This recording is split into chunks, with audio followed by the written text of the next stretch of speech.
अस्सलामुअलैकुम दोस्तों, mega soap serial Punjabi drama जी नई एपिसोड में छा थींदो आहे, छा थियण वारो आहे। इन सॼी तफ़सीलात ॼाणण खां पहिरियों जेकॾहिं अव्हां असांजे यूट्यूब चैनल ते नवां आहियो त महिरबानी करे असांजे यूट्यूब चैनल खे सब्सक्राइब करे घंटी जे बटन ते प्रेस करे नोटिफिकेशन ते ऑल करे छॾींदा, जी हाणे ईंदा नई नोटिफिकेशन सभ खां पहिरियों अव्हां ॿाहिरि ताईं बावक़्तनि पहुची सघे। दोस्तों हाणे हलूं था पंहिंजी मेन ॻाल्हि ॿोल तरफ़। जीअं त mega soap serial Punjabi drama जे ईंदा नई एपिसोड में तव्हांखे ॾिसण वटां मिलंदो जाबिर खान कमीनो शख़्स कुझु ॿार या माण्हू जेको आहे घुराए थो, उन्हनि खे जेको आहे 10 लख ॾियण जा के 5 लख एडवांस ॾिनई ऐं जेको आहे वॾेरे चाकर खान खे ॻोठ जे ॿार आहे उनखे माराए छॾींदो।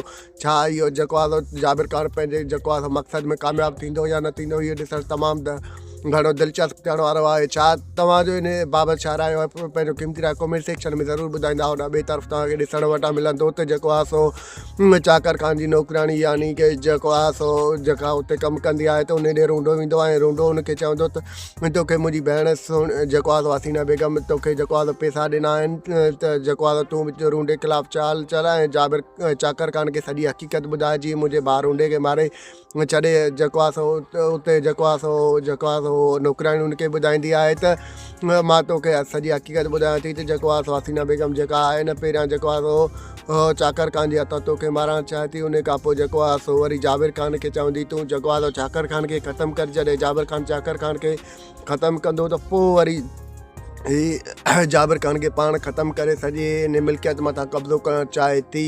ओॾा ॿिए तरफ़ तव्हांखे ॾिसण वटां मिलंदो त सावल खान जाबिर खान खे चवंदो जेको आहे सो मां के बि जेको आहे सो ॻाल्हियूं जेको आहे चाकर खान खे न आहिनि ॿुधायूं तव्हांजे ख़िलाफ़ु, पर जेका हक़ीक़त आहे मूं उन हक़ीक़त खां जेको आहे सो वॾेरे चाकर खान खे आगाह कई आहे त जेको आहे तव्हांजा कहिड़ा सचा माण्हू आहिनि ऐं कहिड़ा न। मां तव्हांजे ख़िलाफ़ु का बि साज़िश न कई आहे।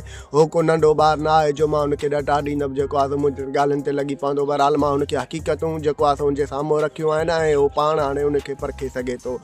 दोस्तों असांजो रिपोर्ट तव्हांखे कीअं लॻो, जेकॾहिं पसंदि आयो हुजे त महिरबानी करे पंहिंजो क़ीमती राय कमेंट सेक्शन में ज़रूरु ॾींदा असांखे इजाज़त रखंदा। पंहिंजो ख़्यालु। अल्लाह हाफ़िज़। Thanks for the watching. Javed Ali Jalalani. अल्लाह हाफ़िज़।